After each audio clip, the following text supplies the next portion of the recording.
বিসমিল্লাহির রহমানির রহিম। সুপ্রিয় শিক্ষার্থীবৃন্দ, আজকে আমরা আলোচনা করব এনকোডার নিয়ে। এনকোডার নিয়ে আমরা সামগ্রিক আলোচনা করব, অর্থাৎ এনকোডারের সবকিছু নিয়ে আলোচনা করার চেষ্টা করব। তো লেকচারটি খুব সহজভাবে তোমাদেরকে আলোচনা করার চেষ্টা করব। তোমরা অবশ্যই মনোযোগ সহকারে লেকচারটি বোঝার চেষ্টা করবে। তো প্রথমে আমরা এনকোডার কি বা কাকে বলে সেটা নিয়ে আমরা আলোচনা করব। দেখো, যে এনকোডার হচ্ছে যে যন্ত্রটা মানুষের ভাষাকে কম্পিউটারের ভাষায় রূপান্তর করে সেটাকে আমরা এনকোডার বলবো। সেটাকে আমরা এনকোডার বলবো।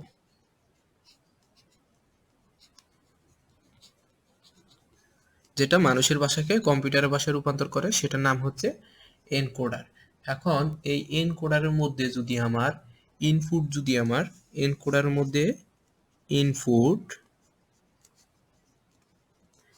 ইনপুট যদি আমার 2n সংখ্যক ইনপুট আমার থাকে, তাহলে সেটা এই এনকোডারে সেটার আউটপুট হবে সেটার আউটপুটটা হবে n। ইনপুট যদি আমার 2n হয় আর আউটপুট হবে কত, আমার আউটপুট হবে n। এখন লক্ষ্য করো, সাপোজ ধরো আমার ইনপুট হচ্ছে 8, তাহলে ইনপুট যদি 8 হয়, 8 মানে কি, 8 এর আমরা কিভাবে লিখতে পারি, 8 এর লিখতে পারি আমরা 2 আকারে। 2 মানে হচ্ছে কি 8। তাহলে ইনপুট আমার যদি 2 অথবা 8 হয়, তাহলে সেক্ষেত্রে আমার আউটপুট কি হবে, আউটপুট হবে এই যে 2 এর উপরে যে পাওয়ারটা থাকবে সেটাই হবে আমার আউটপুট। অর্থাৎ ইনপুট যদি আমার 8টা থাকে, সেক্ষেত্রে আমার আউটপুট হবে 3টা। ঠিক একইভাবে তোমার ইনপুট যদি আমার 16টা থাকে, তো 16কে আমরা কিভাবে লিখতে পারি, 16কে আমরা লিখতে পারি 2 অর্থাৎ ইনপুট যদি আমার 16টা থাকে, সেক্ষেত্রে আমার আউটপুট হবে, এখানে 2 এর উপরে পাওয়ার আছে 4, সুতরাং আমার আউটপুট হবে 4টা। তো এটা এই যে এখানে ইনপুট হচ্ছে 8টা আর আউটপুট হচ্ছে 3টা, এটাকে বলা হয়, এই জিনিসটাকে বলা হয় 8 to 3 লাইন এনকোডার। এটাকে বলা হয় 8 to 3 লাইন এনকোডার। অর্থাৎ 8 হচ্ছে আমার ইনপুট আর 3 হচ্ছে আমার আউটপুট। ঠিক একইভাবে ইনপুট যদি 16টা আর আউটপুট যদি আমার 4টা হয়, তাহলে এই জিনিসটাকে বলা হয় 16, অর্থাৎ 16 to 4 লাইন এনকোডার।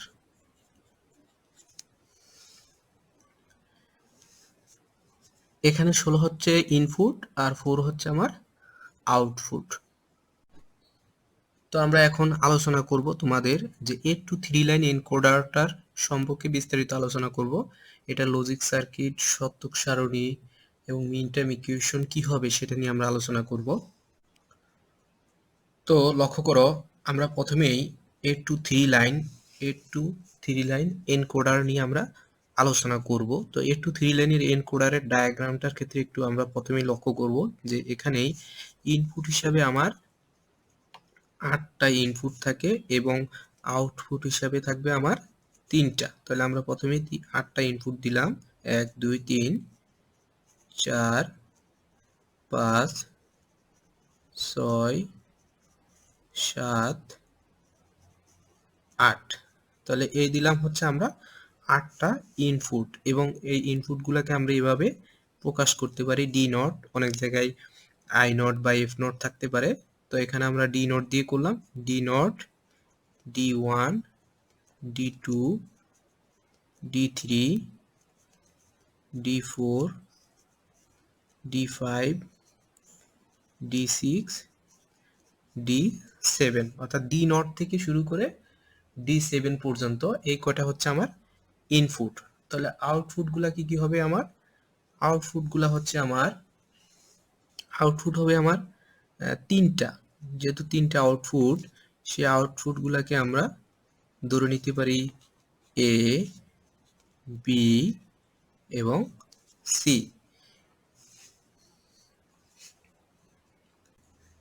এরপরে আমরা কি করব, এই যে ইনপুট আর আউটপুট রিলেটেড যে মিনটার্ম ইকুয়েশন বা যে সমীকরণগুলো আছে সেগুলো আমরা বের করব, এবং সেগুলো আমরা বের করব হচ্ছে সত্যক সারণী থেকে। খুব সহজ আমি দেখাই দিব যে কিভাবে সত্যক সারণী থেকে তোমরা সেই মিনটার্ম ইকুয়েশন বা সমীকরণগুলো বের করতে পারবে, এবং সেই সমীকরণগুলো দিয়ে আমরা পরবর্তীতে লজিক সার্কিট অঙ্কন করব। তো লক্ষ্য করো যে এটা হচ্ছে তোমার সত্যক সারণী। তো আমরা সত্যক সারণী প্রথমে কি করলাম, এদিকে আমরা ইনপুট গুলা দিয়ে নিলাম D0 থেকে শুরু করে D7 পর্যন্ত, এবং আউটপুট এ বি সি এই তিনটা দিয়ে নিলাম। আর নিচে নিচে ঘর হবে হচ্ছে আমার 8টা ঘর হবে, উপরে লেখার জন্য একটা, আর নিচে এমনি হচ্ছে 8টা ঘর হবে। কেন 8টা ঘর? কারণ আমার ইনপুট হচ্ছে 3টা, সরি আউটপুট হচ্ছে 3টা। যদি আউটপুট আমার 3টা হয় তাহলে নিচে 8টা ঘর আমরা লিখবো, নিচে নিচে 8টা ঘর লিখবো। আর আউটপুট যদি 2টা হয় সেক্ষেত্রে আমরা 4টা ঘর লিখবো নিচে নিচে। তো আমরা এখন শতক সারণীটা তৈরি করব, খুবই সহজ। দেখো প্রথমে আমরা কি করব, এই যে কোনাকুনি সব আমরা কি করব, 1 দিয়ে নিব। এই কোনাকুনি যতগুলা সংখ্যা আছে সব হচ্ছে আমার 1।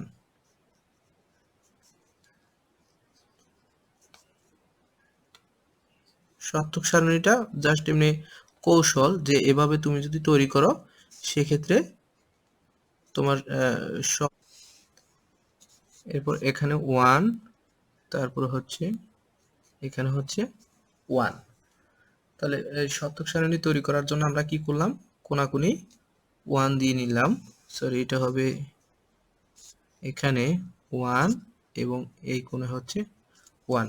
তাহলে শতক সারণী তৈরি করার জন্য আমরা কি করলাম, কোনাকুনি 1 দিয়ে নিলাম। অর্থাৎ প্রথমে হচ্ছে ডি নটের ক্ষেত্রে প্রথমে 1, তারপরে এক ঘর বাকি রেখে 1, তারপরে 2 ঘর বাকি রেখে 1, তারপর 3 ঘর বাকি রেখে একটা 1 দিব আমরা, 4 ঘর বাকি রেখে একটা 1, 5 ঘর বাকি রেখে একটা 1, 6 ঘর বাকি রেখে একটা 1, 7 ঘর বাকি রেখে একটা আমরা 1 দিয়ে নিব। এরপর আমরা কি করব, এরপরে যে ফাঁকা স্থানগুলো রয়েছে সেই ফাঁকা স্থানগুলোতে আমরা শূন্য বসায় দিব। এই সংক্ষিপ্ত যে কৌশলটা তোমাদের দেখিয়েছি, এই কৌশলে তোমরা যদি বের করো তাহলে তোমাদের খুব কম পরিমাণ সময় লাগবে। নিচে নিচে তোমরা অবশ্যই 8টা ঘর রাখবা, আর উপরে লেখার জন্য হচ্ছে একটা, টোটাল 9টা ঘর।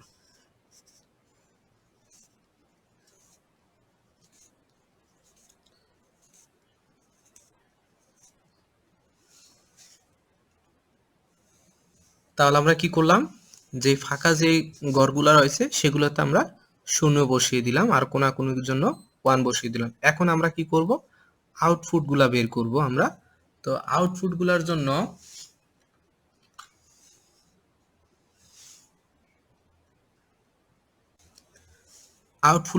জন্য তোমরা এখানে প্রথমেই এই এ এর জন্য 4টা শূন্য, প্রথমে 4টা শূন্য, 4টা 1, তারপরেরটা বি এর জন্য 2টা শূন্য, 2টা 1, 2টা শূন্য, তারপর হচ্ছে 2টা 1। এরপরেরটা হচ্ছে কি, একটা শূন্য, একটা 1, তারপরে একটা শূন্য, একটা 1, একটা শূন্য, একটা 1, একটা শূন্য, একটা 1 বসিয়ে দিব। এইভাবে আমরা আউটপুট গুলোর জন্য প্রথমে 4টা শূন্য, 4টা 1, তারপরটা 2টা শূন্য, 2টা 1, তারপর একটা শূন্য, একটা 1 করে আমরা বসিয়ে দিব।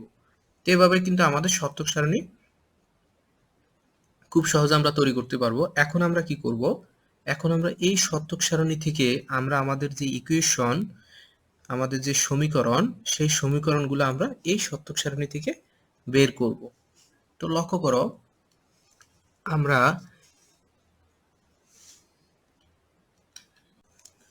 প্রথমে আমরা এই আউটপুট এ নির্ণয় করব। অর্থাৎ এর সাথে এই ইনপুটের যে সম্পর্কের যে সমীকরণটা সেটা আমরা প্রথমে বের করব। তো আমার আউটপুট যদি এ, এর জন্য আমার ইনপুটগুলার গাণিতিক রূপটা কেমন হবে সেটা দেখব। তো আমরা লক্ষ্য করো এখানে এ তে আমার কোন কোন জায়গায় 1 রয়েছে। দেখো এখানে একটা 1 রয়েছে, এখানে একটা 1 রয়েছে, এখানে একটা 1, তারপরে এখানে একটা 1 রয়েছে। এখন আমরা কি করব, এই 1 বরাবর, এই 1 বরাবর আমার কোন জায়গায় 1 রয়েছে সেটা আমরা দেখব। তো প্রথমেই দেখো আমার এই 1 বরাবর 1 রয়েছে D4 এর জায়গায়, অর্থাৎ আমরা কি করব, প্রথমে সেক্ষেত্রে এ বের করার জন্য প্রথমে আমরা D4 লিখব। এরপরে কি করব, একটা প্লাস চিহ্ন দিব, তারপরে 1 নিয়ে আমরা কাজ করব। এই 1 বরাবর আমাদের, এই 1 বরাবর আমাদের 1 আছে কোন জায়গায় আমরা সেটা দেখব। তো এই 1 আছে আমার D5 এর কাছে, অর্থাৎ এখানে আমরা D5 লিখব, তারপর প্লাস দিব। এরপরের 1 কে দেখব আমরা, এই 1 বরাবর আমার 1 আছে D6 এর কাছে। এই যে দেখো D6 বরাবর আমার, এই 1 বরাবর D6 এর কাছে 1 রয়েছে, সুতরাং আমরা এখানে D6 লিখব। এরপরে প্লাস দিব, তারপরে এই 1 বরাবর আমার, এই 1 বরাবর আমার 1 রয়েছে D7 এর কাছে, সুতরাং আমরা এখানে কি করব, D7 লিখব। তাহলে এটাই হচ্ছে আমার এ এর সমীকরণ। এরপর আমরা কি করব, বি এর সমীকরণটা আমরা বের করব। বি সমান কি হয় দেখো, আমরা লক্ষ্য করব যে বি তে কোন কোন জায়গায় আমার 1 রয়েছে। দেখো বি তে আমার 1 রয়েছে এখানে, প্রথম 1 এখানে রয়েছে, সুতরাং এই 1 বরাবর আমার 1 কোন জায়গায় আছে সেটা দেখব। এই 1 বরাবর 1 রয়েছে আমার D2 তে, তাহলে আমরা প্রথমে কি করব, এখানে D2 লিখব, প্লাস দিব। এরপরের এই 1 বরাবর, এই 1 বরাবর 1 রয়েছে সে কোন জায়গায় সেটা দেখব আমরা D3 তে, তাহলে আমরা প্রথমে এখানে কি করব, D3 দিব, প্লাস এরপর আবার কি করব আমরা, এই 1 বরাবর 1 রয়েছে কোন জায়গায় সেটা আমরা দেখব। দেখো এই 1 বরাবর 1 রয়েছে D6 এ, এই যে D6 এ আমার এই 1 বরাবর 1 রয়েছে, তাহলে আমরা এখানে D6 লিখব, প্লাস এরপর হচ্ছে এই 1 বরাবর 1 রয়েছে কোন জায়গায়, দেখো এই 1 বরাবর 1 রয়েছে ইনপুটের কাছে, 1 রয়েছে D7 এ, তাহলে আমরা এখানে D7 লিখব।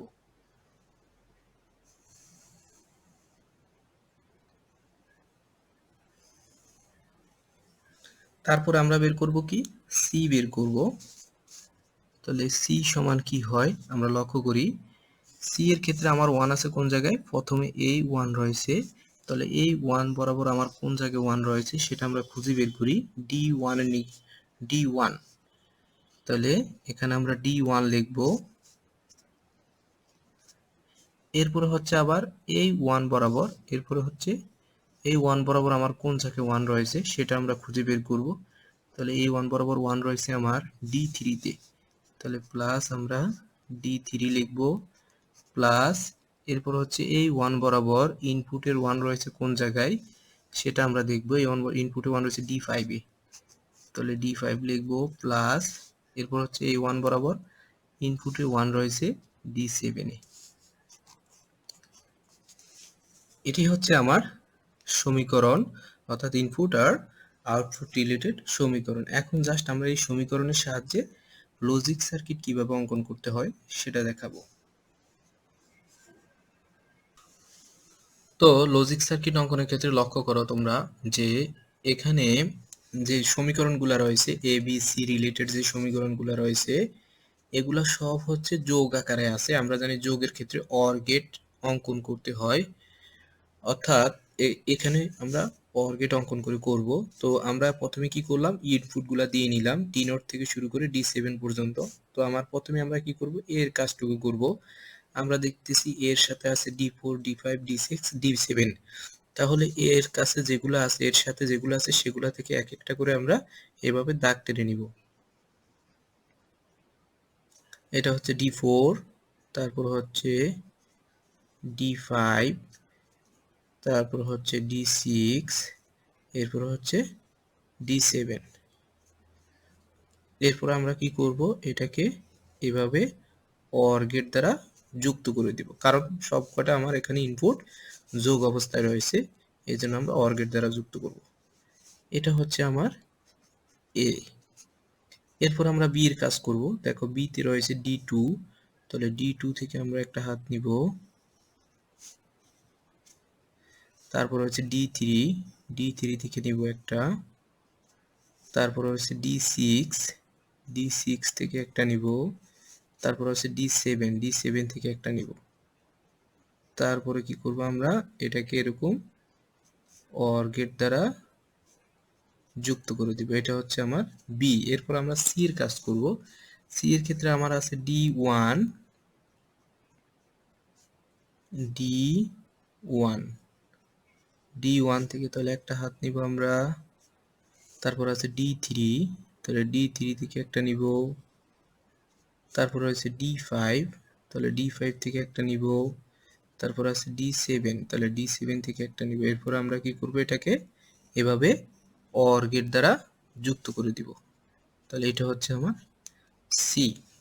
তাহলে এটাই হচ্ছে আমার লজিক সার্কিট, অর্থাৎ 8 to 3 লাইন এনকোডারের লজিক সার্কিট। এখন তোমরা ঠিক একইভাবে আমি যেভাবে করছি সেভাবে তোমরা 4 to 2 লাইন এনকোডার এটা করে নিবা। এটা তোমাদের SW, তোমরা এই 4 to 2 লাইন এনকোডারটা করে নিবা। ধন্যবাদ সবাইকে। যদি ভিডিওটি ভালো লেগে থাকে এবং তোমরা যদি বুঝে থাকো তাহলে অবশ্যই চ্যানেলটি সাবস্ক্রাইব করবে এবং পাশে থাকা বেল আইকনটি বাজিয়ে দিবে।